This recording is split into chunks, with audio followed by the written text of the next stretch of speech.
you were talking about pressure and time. So Yeah.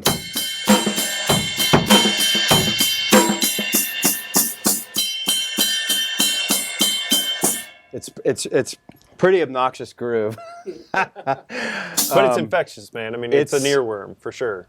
When I was just listening to it the other day, it's on that Chevy Silverado commercial, and I mean, it's like that whole commercial. It's like me with just a little bit of guitar and some singing, but like ding ding Yeah. ding ding ding ding ding ding. I think that's like our introduction to you as a drummer too. Is just those first 4 notes. Yeah. It blows everything wide open, and it's just like whatever that dude's doing in rules. So yeah, it was really, really cool. So how did you get to that? I know that you were saying when we were setting up there was an inspiration for that. Yeah. So Rival Sons early days, we were, and still to this day, we get the Zeppelin kind of tag on us, which fine, like hats off, hat tip to Zeppelin. But we're also into Otis Redding, Aretha Franklin, the Sam Cooke, Van Morrison, the Animals, and like the 60s soul music, And when you listen to that stuff, there's no click track. That was the R&B, so like the maximum R&B of that time, and pre-gospel chops. That was what they played in the churches. That's how gospel music influenced the blues and rock and roll. Came from gospel music, and now gospel chops is a whole other It's like thing. A genre now. But so Al Jackson Jr. was drummer of Otis Redding, and it's a live album, Live at the Whiskey, and it's like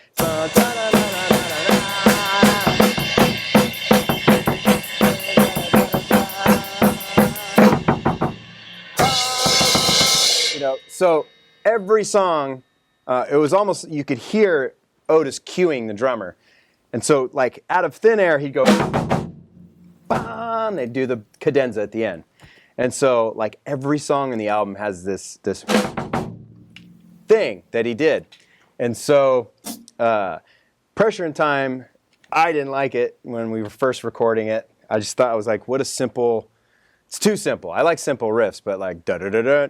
So I couldn't think of it, ba-da-da-da, da-da-da-da. Just nothing was working. So I tend to be kind of in your face, sarcastic, kind of a brat sometimes, and back then. So I remember just going.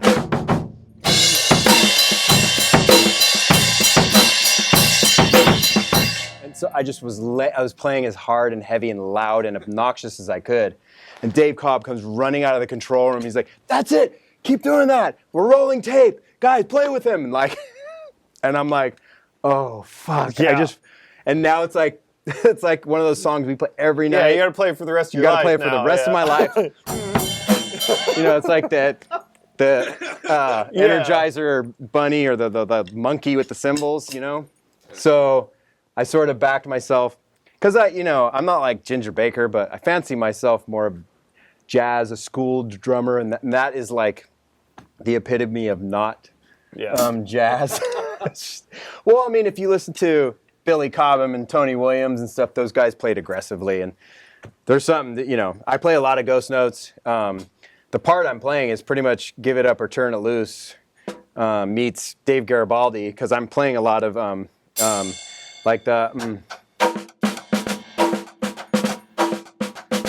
it's kind of they call it the King Kong groove. So it's all the ghost notes that are off this. Yeah. But then I'm just playing straight eights, and the straight eights here, so. It's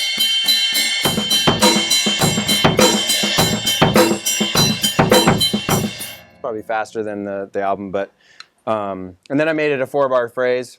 So that's the meat and potatoes of that groove. It's pretty much meat and potatoes all the way through that song. Yeah, and I'm certainly glad that you did. I'm sure that your band is also glad that you were being a little butthead during that moment, because it's really hard to kind of create a riff as a drummer, and it's like something that Ringo was really good at and something that Bonham was really good at, which is like the composition of the drums is the thing. And like you said in the commercial, it's just you and like a truck just sending it full tilt. Yeah. Which is how rock and roll is that, man? That's rock and roll. Drummers, I mean, especially some riffs are so busy you have no breath, and so that gives me like, you know, a half a bar or whatever just to have the compression. You hear that ding ting ting ting ting ting ting. The compression like allows the drums to breathe, so you really get that compressed sound. But oddly enough, so once Cobb liked what I was doing, it sounded terrible with the compression we were using, because overhead, I think we had U67, U47, U87, I forgot which one. On every album, we've used one of those, and it goes through a signal path into a compressor, and so I actually played that song, like, I'll try to do it. So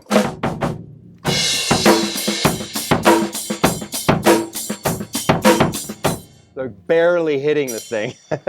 So I had to, and he came out, and he's like, quieter, and I'm like, I can't play this any quieter. And then,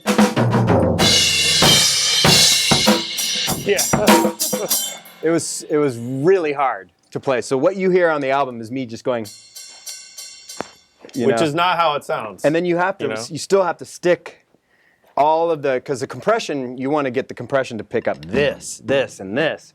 You don't want compression to get this, because the cymbals will just blow out your whole compression. So you have to play cymbals a lot quieter if you want a compressed drum sound. On that note, I found a lot of that early Bonham stuff, he played a 16-inch crash, and I think like an 18-inch crash. I think he played those giant beats early on, but when you hear the crash over here, it's like, you go, oh, okay. So you have big drums with smaller cymbals. A lot of guys will think it's the big drum sound is big cymbals, but to get a big drum sound, you don't want cymbals getting in the way. So a little compression studio thing. I'm not sure what we do live, because you don't really use compression. I don't think we do. We might use compression on the snare and kick or something, but in like a little bus.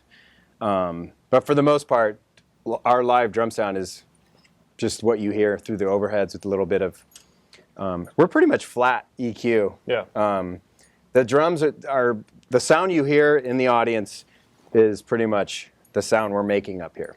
Well, it just speaks to your band and all of the members being those tone junkies and really chasing tone at the microphone level. Super effective. One of my favorite riffs of all time on the drums, so thank you for talking to me about it. And thanks for showing off this awesome Pearl and all of your gear today.